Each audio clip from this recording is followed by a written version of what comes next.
বিহুত কি খালি তই এতিয়া? বিহুত মই ঘুমাই আছিলো। কাৰণে দেখোন মোক কৈছে তই বোলে মাল খাই ৰাস্তাত পৰি আছিলি আৰু বমিও কৰছা। তই এনেকুৱা মদাৰী ল'ৰাৰ লগত বিয়া হবি হা? কালি যদি সি ৰাস্তা ঘাটে যদি লেংটা হৈ পৰি থাকে কি কৰিম তেতিয়া মই হা? ঐ কাক কৈছা তেনকে?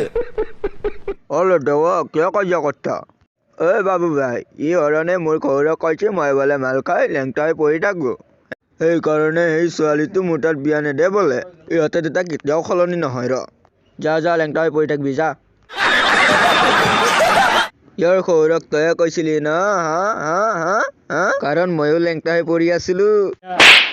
মই যে আছো লেংটা হৈ ঘুমাবলৈ কুত্ৰিয়।